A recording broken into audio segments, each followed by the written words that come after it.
ٹھیک ہو نا تم؟ میں چینج کر کر آتا ہوں۔ اس ایک سال میں وجدان کی پروموشن ہو گئی تھی۔ لمز کی بے شمار محبتوں، چاہتوں، شدتوں اپنے دامن میں سمیٹ چکی تھی۔ ان سب میں ایک تبدیلی یہ بھی آئی تھی کہ وہ اس طرح سے شرمانا بھی کافی حد تک کم کر چکی تھی۔ اچھا تم لیٹو، کچھ کھایا تم نے؟ کبر سے سبز ٹی شرٹ نکالتے صوفے پر رکھی تھی۔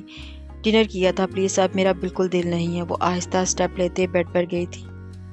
کیا سوچ رہی ہو؟ اس کو اپنے حصار میں لیتے اس پر اور خود پر کمفرٹر درست کیا تھا۔ وجدان اس کے ہاتھوں میں اپنی انگلیاں الجھاتے اسے بلایا تھا جی۔ اس کی حرکت پر مسکراتے اس کا ہاتھ ہونٹوں کے قریب کیا تھا۔ اگر میں ان سب میں مر گئی تو؟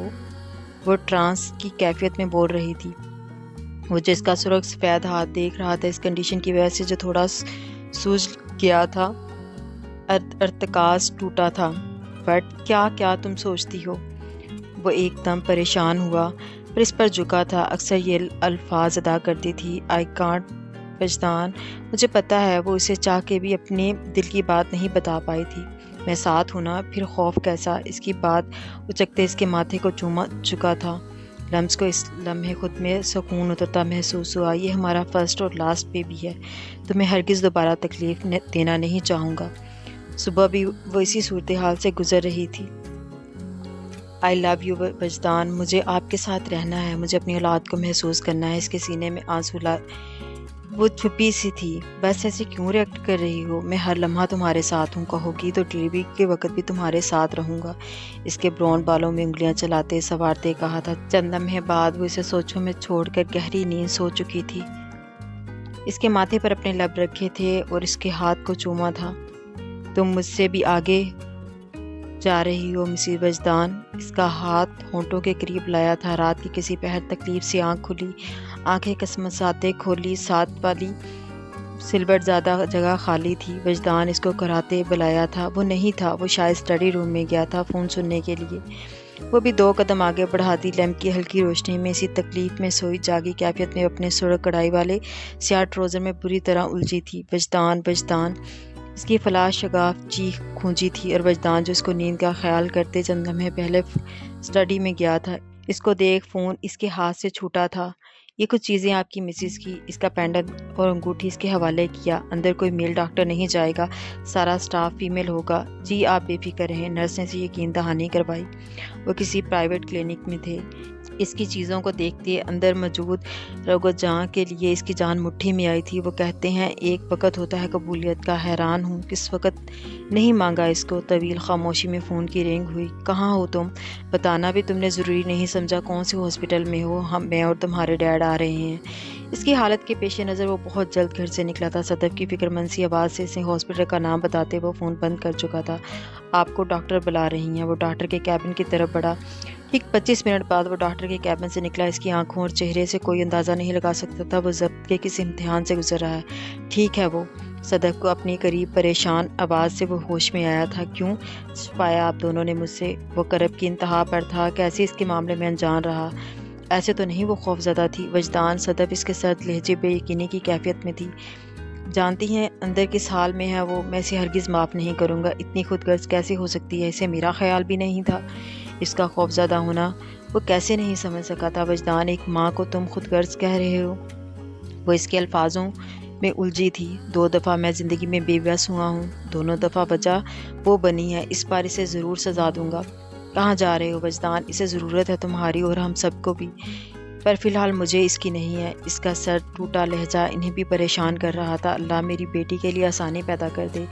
وہ اللہ سے دعا گو تھی۔ کچھ ٹائم بعد انہیں روم میں شفٹ کر دیں گے، آپ پھر مل لینا۔ وہ اس کی انسی کرتے اندر داخل ہوا تھا۔ وہ نیم بے ہوشی میں تھا، ڈرپس لگا ہاتھ مزید سوج چکا تھا۔ اس کی سرخور سرخ رنگت میں پلاہٹ سی آئی تھی۔ وہ اس لمحے اس بے ہوشی میں بھی شدید تکلیف محسوس کر رہی تھی۔ وہ اس کے پاس بالکل پاس تھا۔ چند ثانیے اسے دیکھتا رہا۔ اس کے ماتھے پر جھکتے نرمی سے ہونٹ رکھے تھے۔ الحمدللہ، آئی ایم بلیسڈ۔ آنسو ٹوٹ کر اس کے بالوں میں کھوسا گیا تھا۔ جلد ہی اسے چہرے پر سختی نمودار ہو گئی تھی۔ انہیں قدموں سے اس کی وارڈ سے نکلتا چلا گیا تھا۔ 3 گھنٹوں کے بعد ڈاکٹر باہر آئی تھی۔ مبارک ہو، بیٹی ہوئی ہے۔ اس لمحے یہ 5 الفاظ انہیں دنیا کے خوبصورت ترین الفاظ لگے تھے۔ وہ شکرانے کے نفل ادا کرنے گئی تھی۔ آخر یہ ان کی جان سے پیارے بیٹے کی اولاد تھی۔ ٹھیک 1 گھنٹے بعد کمبل میں لپٹی سرخ سفید رنگت کی نرم سی گڑیا ان کے حوالے کر دی گئی۔ صدف اسے چومتے اس کے بارے میں بھول ہی گئی تھی۔ میری بہو، دل پر جبر کرتے پوچھا۔ وہ اس کے حال سے شروع سے واقف تھی۔ شی از فائن، انڈر آبزرویشن ہے ابھی۔ شکر ادا کرتے ایک نظر ارد گرد اس کے باپ کو ڈھونڈنا چاہا، وہ وہاں نہیں تھا۔ دوبارہ بچی کی طرف متوجہ ہوئی۔ لمس، یہ تم پر ہی گئی ہے، بہت پیاری ہے، اس کی آنکھیں بھی تم پر ہیں۔ وانیا کی مسکراتی آواز کھولتی آنکھیں کھولتے اس کے کانوں سے ٹکرائی تھی۔ وہ کچھ دیر پہلے طلحہ کے ساتھ ہاسپٹل آئی تھی۔ بچہ، وہ رونا شروع ہو چکی تھی۔ اس کی آواز سنتے اس کو ڈھونڈنا چاہا، وہ کہاں تھا جسے سب سے زیادہ اس پل کا انتظار تھا، پر وہ تو اسے روم میں کہیں نظر نہیں ہے۔ احمد شاہ اس کے کان میں اذان دی تھی۔ صدف، وانیا، احمد شاہ اس کو پیار کرنے میں مصروف تھے۔ لمس کا نام کیا سوچا ہے؟ وانیا نے اس کو لے کر ٹہلتے پوچھا تھا۔ اس کے بابا نے سوچا ہے ابھی، عنایا وجدان شاہ، وہ دہراتے مسکرائی تھی۔ کیوٹ، بالکل اس جیسا ہے۔ وجدان بھائی ہے کہاں؟ مجھے تو وہ نظر ہی نہیں آئے۔ لمس نے صدف کی جانب دیکھا تھا۔ اس کے دوبارہ رونے پر صدف نے اسے اس کی ماں کے قریب لائی تھی۔ مما، وجدان، نکاح زدہ آواز سنتے صدف نے اسے کوسا تھا، جو اس لمحے وہاں اس کے پاس نہیں تھا۔ لمس، اسے گود میں لے لو۔ مما، وجدان کہاں ہے؟ اس کی سوئی تو اس وقت بھی وہاں پر اٹکی تھی۔ اگر تم نہ آئے تو میں وعدہ کر رہی ہوں وجدان، تمہیں دوبارہ اسے ملنے نہیں دوں گی۔ سن لو اور سمجھ بھی لو میری بات۔ اسٹیئرنگ پر اپنی گرفت مضبوط کرتے اس نے ہاسپٹل کا رخ کیا تھا۔ شام کے سائے کچھ لمحے بعد اپنے پر پھیلانے کو تیار تھے۔ موسم کی خوشگواریت محسوس کرتے وہ سکون ساترتا محسوس کر رہی تھی۔ وہ ٹیرس پر ریلنگ کے قریب کھڑی گرم کافی کے گھونٹ حلق میں اتار رہی تھی۔ 1 سال میں اپنی زندگی کی خوبصورتی سوچ رہی تھی۔ یہ اندازہ اسے اس سال میں بخوبی ہو گیا تھا کہ کبھی کبھی یقین نہیں آتا تھا کہ وہ ایک عام سی لڑکی کسی کے لیے خاص ہو سکتی ہے۔ کبھی تو پہلی ملاقات کی طرح بگڑا ہی رہتا ہے، کیوں حالت کی طرح۔ وہ ایک شخص جو جان سے پیارا لگے، وقت تو دیتا ہے مگر خیرات کی طرح۔ وہ ان سب میں کھوئی ہوئی تھی۔ جب اسے پیچھے سے محسوس کیا، وہ دونوں ہاتھ ریلنگ پر ٹکائے اپنے ہثار میں لے چکا تھا۔ آئی لو یو، تھینک یو، ہر بار کی طرح وہ جواب دیتے مسکرائی تھی۔ مجھے جواب کب ملے گا؟ اس کے ہاتھ اس کی آدھی بچی کافی لیتے وہ ریلنگ سے ٹیک لگائے سے نظروں کے ہثار میں اب کب سے گھونٹ بڑھ رہا تھا، شاید کبھی بھی نہیں، لاپرواہی سے کندھے چکائے تھے۔ میری سادگی دیکھو، میں نے محبت میں اظہار کا ڈپارٹمنٹ صرف تمہیں دیا ہے، تمہیں تو خود کو خوش قسمت سمجھنا چاہیے۔ خالی کپ اس کے ہاتھوں سے لیتے وہ واپس پڑی چیئر پر رکھا تھا۔ تم نے مجھ سے گن پوائنٹ پر اظہار کروایا تھا، وہ خاصا بد مزہ ہوا تھا۔ تمہیں میں پہلے ہی اچھی لگتی تھی مراد جہانگیر، گن پوائنٹ تو بس بہانہ تھا، وہ اترائی تھی۔ وجدان مجھ سے آگے نکل گیا۔ ہم ترقی کب کر رہے ہیں؟ مریم اسے اپنی طرف کھینچتے سنجیدگی سے پوچھا۔ وہ پہلے اس کی بات سمجھنے کی کوشش میں تھی، لیکن سمجھتے کچھ سوچ کر مسکرائی۔ جان، وہ بھی اتنی سنجیدگی سے بولی، قسم ہے میرے پاس بیبی ایپ نہیں ہے جس میں آپ کو کھیلنے کے لیے 1 عدد بیبی انسٹال کر دیتی۔ مریم کی مسکراتی آواز سے مراد نے دانت کھچکھچائے تھے۔ سیدھا جواب، کبھی تم سے ملا ہے مجھے؟ اس کی کسی بھی بات پر شرمانا تو شاید اس نے سیکھا ہی نہیں۔ اس کی حاضر جوابی والی عادت سے وہ تنگ تھا۔ تو اب تم خود سوچو یار، جب اللہ کو منظور ہوگا ہو جائے گا۔